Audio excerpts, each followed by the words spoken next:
हर हर महादेव सभी को। अगर आपको 1000 स्क्वायर फुट का घर बनाने की प्लानिंग है तो सबसे बड़ा सवाल होता है कि सीमेंट कितना लगेगा, सैंड, स्टील और एग्रीगेट यानी कि बजरी कितनी लगेगी। बहुत लोग कंट्रैक्टर के भरोसे रहते हैं और बाद में मटेरियल की क्वांटिटी और कॉस्ट को लेकर कंफ्यूजन हो जाता है। आज के इस वीडियो में हम एक प्रैक्टिकल एस्टिमेशन करेंगे और जानेंगे कि 1000 स्क्वायर फुट के सिंगल स्टोरी आरसीसी घर के लिए अप्रॉक्सीमेटली कितना खर्चा लगेगा और कितना मटेरियल लग सकता है।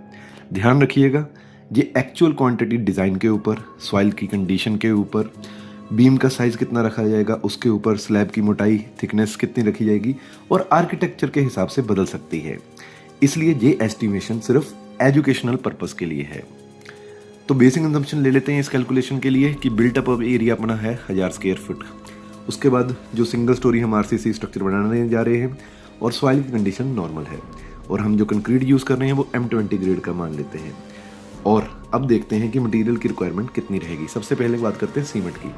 तो ये बेसिक थंब रूल है जो मैं बताने जा रहा हूँ। तो रेजिडेंशियल आरसीसी हाउस में एवरेज सीमेंट जो कंजम्पशन है वो लगभग है 0.4 से लेकर 0.4 बैग पर स्क्वायर फीट के आसपास इतना आ सकता है। तो 1000 स्क्वायर फीट एरिया था, अगर पर स्क्वायर फीट इतना है तो 1000 को इससे मल्टीप्लाई कर देते हैं, इन दोनों का बीच का ले लिए 0.42 ले लिया, यानी कि लगभग 420 बैग सीमेंट आपका लग जाएगा पूरे प्रोजेक्ट में। तो अप्रॉक्सीमेटली इतना लगेगा, बाकी 400 से 450 की रेंज आप रख सकते हैं। अगर प्रीमियम फिनिशिंग करनी है या एक्स्ट्रा आरसीसी वर्क है तो क्वांटिटी बढ़ भी सकती है। अब बात करते हैं सरिये की, यानी कि स्टील क्वांटिटी। तो रेजिडेंशियल बिल्डिंग में स्टील कंजप्शन जनरली 3.5 किलो से लेकर 4.5 किलो होती है पर स्क्वायर फीट के बीच।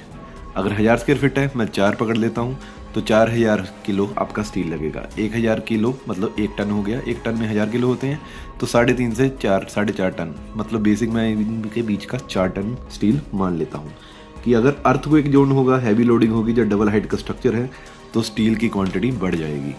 अब बात करते हैं तीसरी, सैंड की, यानी कि रेत जो आपकी लगेगी, कुछ लोग बालू बोलते हैं। तो 1000 स्क्वायर फीट के घर में जो यूज़ होता है सैंड किस किस काम में होता है, कंक्रीट के काम में भी होगा, चिनाई के काम में यानी कि ब्रिक वर्क में, फिर प्लास्टर में होगा। तो बेसिकली 1200 से 1500 क्यूबिक फुट सैंड लग जाएगी, यानी कि 34 से 42 क्यूबिक मीटर। और अगर एवरेज की बात करूं तो 38 क्यूबिक मीटर हम पकड़ लेते हैं।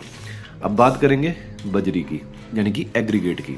तो एग्रीगेट बेसिकली पीसीसी और आरसीसी वर्क दोनों में यूज़ होता है। इसकी बेसिक रिक्वायरमेंट एवरेज जो मैं मान लेता हूँ वो 800 से 1000 क्यूबिक फीट की हो जाएगी, यानी कि 23 से 28 क्यूबिक मीटर। और एवरेज ले लें तो 25 क्यूबिक मीटर तक आपका एग्रीगेट लग सकता है। अब ईंटों की बात करें, सिंगल स्टोरी घर है तो ट्रेडिशनली ब्रिक मैशनरी यूज़ हो रही है, तो 8000 से 10000 ईंट आपकी इस्तेमाल हो सकती है। बाकी आपकी दीवार की थिकनेस कितनी है, रूम की लेआउट के हिसाब से ये बदल भी सकता है, तो ये पक्का नहीं है। बाकी आपको एक क्विक समरी दे देता हूँ। सीमेंट आपका 400 से 450 बैग, सरिया आपका 3.5 से 4.5 टन, सैंड आपकी 34 से 42 क्यूबिक मीटर, एग्रीगेट आपका 23 से 28 क्यूबिक मीटर, और जो ब्रिक है वो आपकी 8 से 10,000 पीस। दोस्तों याद रखिए, ये सिर्फ एक अप्रॉक्सीमेट एस्टिमेशन है। एक्चुअल क्वांटिटी डिपेंड करती है स्ट्रक्चरल डिज़ाइन के ऊपर, सॉइल की बेयरिंग कैपेसिटी के ऊपर, कौन सी आप फाउंडेशन टाइप यूज़ कर रहे हैं उसके ऊपर, कितने कॉलम आपके हैं, बीम का साइज़ क्या है, स्लैब की थिकनेस क्या है और फ्लोर की हाइट क्या है, और बाद में आपकी आर्किटेक्चरल लेआउट क्या है। इसलिए फाइनल कंस्ट्रक्शन से पहले स्ट्रक्चरल इंजीनियर से डिटेल्ड एस्टिमेशन जरूर करवाएं। अगर आपको ऐसे ही प्रैक्टिकल सिविल इंजीनियरिंग और हाउस कंस्ट्रक्शन की वीडियोस पसंद आती हैं तो चैनल को सब्सक्राइब जरूर करें और कमेंट करके बताएं कि आप किस साइज़ का घर बनाने की प्लानिंग कर रहे हैं, 500 स्क्वायर फुट, 1000 स्क्वायर फुट या 1500 स्क्वायर फुट का। मिलते हैं नेक्स्ट वीडियो में जल्द ही। धन्यवाद। मेरा नाम है सागर पुंज, और अगर आप इस चैनल पर नए हैं तो सागर पुंज सिविल इंजीनियर चैनल को अभी सब्सक्राइब करें। जय हिंद, जय भारत।